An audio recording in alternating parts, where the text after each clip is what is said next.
जिस पाकिस्तान को हम बुज़दिल, छोटा, भिखारी, अमेरिका का दास कहते हैं, वो पाकिस्तान का खेल गया सर। ये पाकिस्तान की सफलता भारत के लिए बड़ी चिंता की बात है।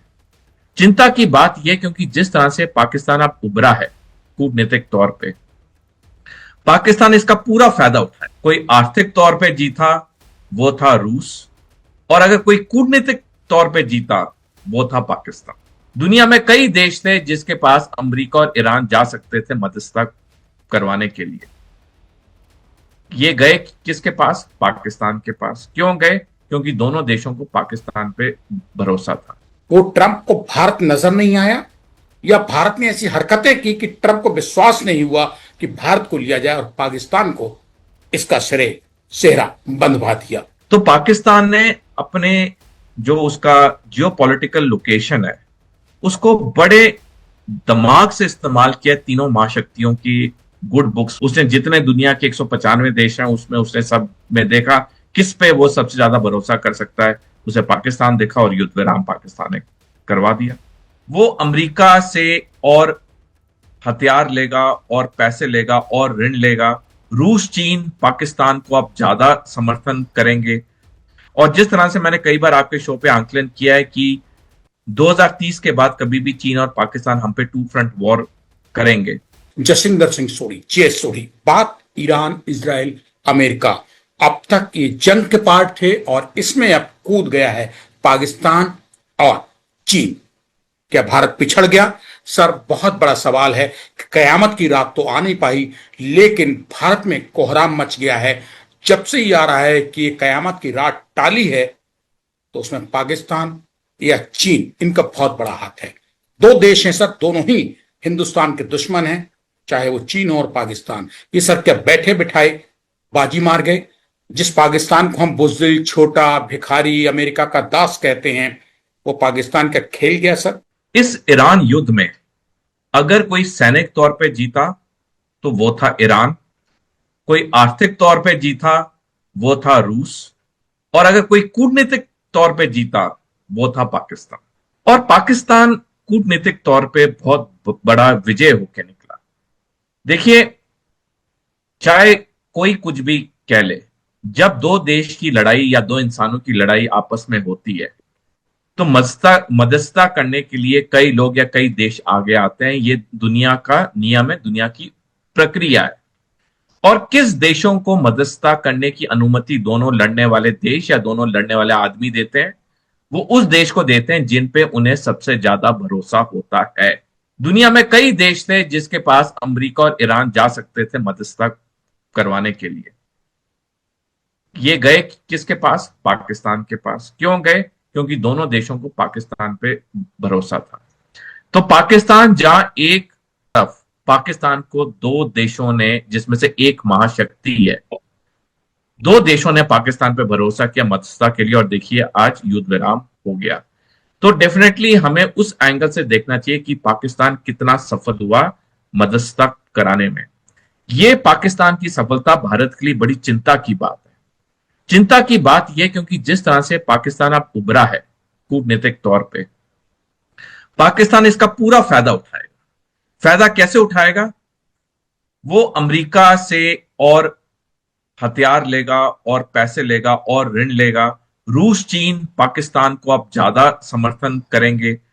और जिस तरह से मैंने कई बार आपके शो पे आंकलन किया है कि 2030 के बाद कभी भी चीन और पाकिस्तान हम पे टू फ्रंट वॉर करेंगे, तो पाकिस्तान की इस कूटनीतिक सफलता से पाकिस्तान का हौसला और बुलंद हो जाएगा, जो कि भारत के लिए एक अच्छी बात नहीं है, क्योंकि पाकिस्तान के साथ चीन खड़ा है इस मध्यस्थता में। हालांकि चीन बिल्कुल सामने नहीं आया, लेकिन पीछे से चीन ने काफी काम किया, खासकर ईरान को समझाने के लिए, क्योंकि चीन और ईरान के आपसी रिश्ते बहुत गहरे हैं। तो डेफिनेटली पाकिस्तान का इस कूटनीतिक सफलता से भारत के लिए दिक्कतें बढ़ेंगी, क्योंकि पाकिस्तान को अब बहुत देश समर्थन देंगे, चाहे पैसे से चाहे हथियारों से। सर, एक सवाल आ रहा है आपकी बातचीत से।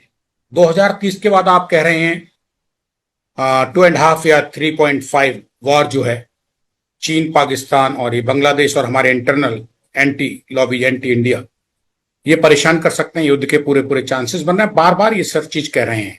और आप ही हिंदुस्तान में वो फौजी अफसर मिले मुझे कम से कम, जिसने 2 दिन पहले कह दिया था कि ईरान के सामने अमेरिका घुटने टेकेगा और अमेरिका की मजबूरी होगी। हमें कुछ चीजें करनी होंगी अगले 4 साल, और वो हमें दिन रात एक वॉर ब्रेकिंग स्पीड से करनी होंगी। सबसे पहली चीज जो हमें करनी होगी, हमें अपनी सेना को ज्यादा पैसा देना होगा। हमारे वायुसेना अध्यक्ष air chief marshal Amarpal Singh ने चिंता जताई हिंदुस्तान एरोनॉटिक्स लिमिटेड के चेयरमैन को कि हमें उस स्पीड से लड़ाकू विमान नहीं मिल रहे हैं। वो वीडियो बड़ा वायरल हुआ। अगर चीन एक साल में 240 लड़ाकू विमान बना सकता है, हम 24 लड़ाकू विमान भी क्यों नहीं बना सकते हैं? क्या भारत में बुद्धिमानों की कमी है? क्या भारत में मेहनती लोगों की कमी है? हमारे नागरिक बड़े बड़े एमएनसी के सीईओ हैं। क्योंकि हमारे यहां क्या है, हमारे यहां जवाबदारी और जिम्मेदारी नहीं है।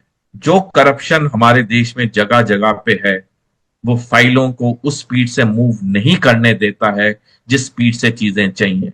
भारत के सामने 1947 से लेकर अब तक सबसे बड़ी चुनौती आने वाली 2030 के बाद कभी भी, जब 3.5 फ्रंट वॉर होगी।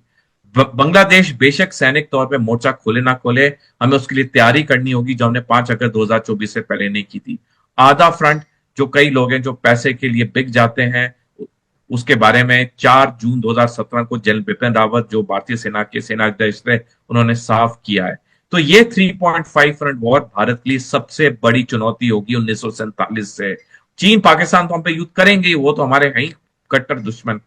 मैं 1 मिनट और आपसे चाहूंगा, मैं जो ये हाफ फ्रंट का जिक्र करता हूं, ये हाफ फ्रंट किसी धर्म के खिलाफ नहीं है, किसी समुदाय के खिलाफ नहीं। ये हाफ फ्रंट वो लोग होते हैं जो पैसे के लिए अपने देश को बेचते हैं। और तो हमारे यहां भी कुछ ऐसे तत्व हैं जो कि सामने नहीं आ रहे हैं, जो कि जब युद्ध होगा ये सामने आएंगे, जिसे मैं हाफ फ्रंट कहता हूं। तो भारत के सामने 1947 से जो सबसे बड़ी चुनौती होगी वो 3.5 फ्रंट वॉर होगी। वो पाकिस्तान विदेश नीति, कूटनीति, अंतर्राष्ट्रीय सैन्य रक्षा नीति के नजरिए से फिलहाल ईरान, इजराइल, अमेरिका की जंग में घर बैठे अपनी छत पे ताली बजा के जीत गया है और भारत पिछड़ गया है, भारत चूक गया है, ऐसा सीधे तौर पे कहा जाए कम शब्दों में। आप सहमत हैं या नहीं? जब युद्ध हुआ, हमने थोड़े दिनों बाद अपना स्टेटमेंट जारी किया, जब पूरी दुनिया ईरान के साथ खड़ी हो गई, जब ईरान के उस स्कूल में 185 लड़कियों की मौत हुई, उसका ट्वीट हमने थोड़े दिनों बाद किया। जब ईरान के युद्ध पोत को श्रीलंका के पास डुबाया गया, जो भारत में आया था नौसैनिक अभ्यास के लिए, हमने उस पे आपत्ति नहीं जताई, क्योंकि वो तो हमारा मेहमान था। जब तक वो ईरान नहीं पहुंचता, वो तो हमारा मेहमान था। तो इन चीजों से डेफिनेटली जो हम एस्पायर कर रहे थे एक ग्लोबल पावर बनने के लिए, उस पे झटका तो जरूर लगा है, और ये हकीकत।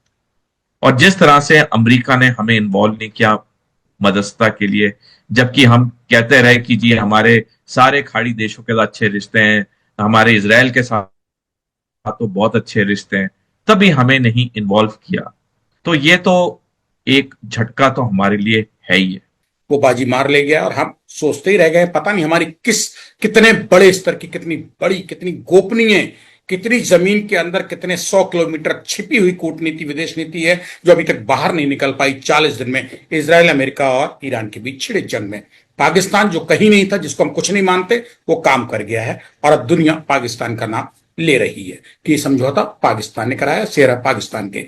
क्या सर पाकिस्तान अपने दम पे, अपने बलबूते इतना वजनदार हो गया दुनिया का देश, जो अमेरिका के राष्ट्रपति ट्रंप, मोदी जी भारत के प्रधानमंत्री के साथ दोस्ती उनकी है, दांत काटे, बहुत अच्छा प्यार मोहब्बत, आना जाना, उठना बैठना, वो ट्रंप को भारत नजर नहीं आया, या भारत ने ऐसी हरकतें की कि ट्रंप को विश्वास नहीं हुआ कि भारत को लिया जाए और पाकिस्तान को इसका सेहरा बंधवा दिया। अमेरिका पाकिस्तान का साथ कभी नहीं छोड़ सकता है। और मैं अपनी तरफ से ऐड करना चाहूंगा कि दुनिया में एक ही देश है जिसके तीनों महाशक्तियों के साथ अच्छे रिश्ते हैं। 3 महाशक्तियां, अमेरिका, रूस और चीन, और वो देश है पाकिस्तान। तो पाकिस्तान ने अपने जो उसका जियोपॉलिटिकल लोकेशन है, उसको बड़े दिमाग से इस्तेमाल किया तीनों महाशक्तियों की गुड बुक्स में या राइट साइड में होने के लिए, और तीनों महाशक्तियां पाकिस्तान के साथ हैं। तो जहां तक पाकिस्तान की बात है, मैं कहूंगा कि ये पाकिस्तान की सफल नीति है कि वो तीनों महाशक्तियों के साथ है, लेकिन उसे तीनों महाशक्तियों का समर्थन है, उसे जब जब पैसा चाहिए होता है उसे पैसा मिल जाता है। पर्दों के पीछे छुप के ईरान के साथ पूरी बातचीत की, ईरान को बातचीत के लिए मनाया, क्योंकि ईरान तो बातचीत के लिए तैयार नहीं था, कि उसे पता था युद्ध वो जीत रहा है, पलड़ा पूरा ईरान की तरफ है। जैसे मैंने कई बार आपके शो में कहा, ईरान के पास दो सबसे बड़े एडवांटेज थे, टेरेन का और टाइम का, ज्योग्राफी का और समय का। तो ईरान को तो कोई जंग जल्दी खत्म करने की जरूरत थी नहीं। जल्दी खत्म करने की जरूरत तो अमेरिका और इजराइल को थी, क्योंकि वहां पे चुनाव होने कुछ महीने बाद, ईरान में तो कोई चुनाव होना नहीं है। तो जिस तरह से ईरान पूरी तरह इस सिचुएशन को कंट्रोल किए हुए था, वो जल्दी युद्ध विराम के पक्ष में नहीं था, लेकिन चीन ने बहुत बड़ी भूमिका अदाई, और मैं ये ट्रंप की बात से पूरी तरह से सहमत। उसे पाकिस्तान पे भरोसा था तो उसने पाकिस्तान को इन्वॉल्व किया, ईरान को पाकिस्तान पे भरोसा था, ईरान ने पाकिस्तान को इन्वॉल्व किया। तो कोई इंसिडेंट पिछले साल हुआ हो, पिछले पिछले साल हुआ हो, उतना महत्व नहीं होता है जितना जो इंसिडेंट इस वक्त चल रहा है या चल रहा था। ईरान युद्ध चल रहा था, अमेरिका इस युद्ध से निकलना चाहता था। उसने जितने दुनिया के 195 देश हैं उसमें उसने सब में देखा किस पे वो सबसे ज्यादा भरोसा कर सकता है, उसे पाकिस्तान देखा और युद्ध विराम पाकिस्तान ने करवा दिया। ईरान का स्ट्रेट ऑफ हॉर्मूज पे नियंत्रण करना डोनाल्ड ट्रंप के का पतन का कारण बना। जिस तरह से 18 जून 1815 को नेपोलियन वन, जो कि युद्ध पे युद्ध जीत रहे थे, उन्हें बैटल ऑफ वाटरलू में हराया गया, उसके बाद नेपोलियन वन का पतन हो गया। यही हाल डोनाल्ड ट्रंप के लिए हुआ। स्ट्रेट ऑफ हॉर्मूज पे जिस तरह से ईरान ने नियंत्रण किया, पूरी दुनिया तिल मिला गई, और उसके बाद ट्रंप के पास कोई चारा नहीं था बनस्पति युद्ध से जल्दी से निकले।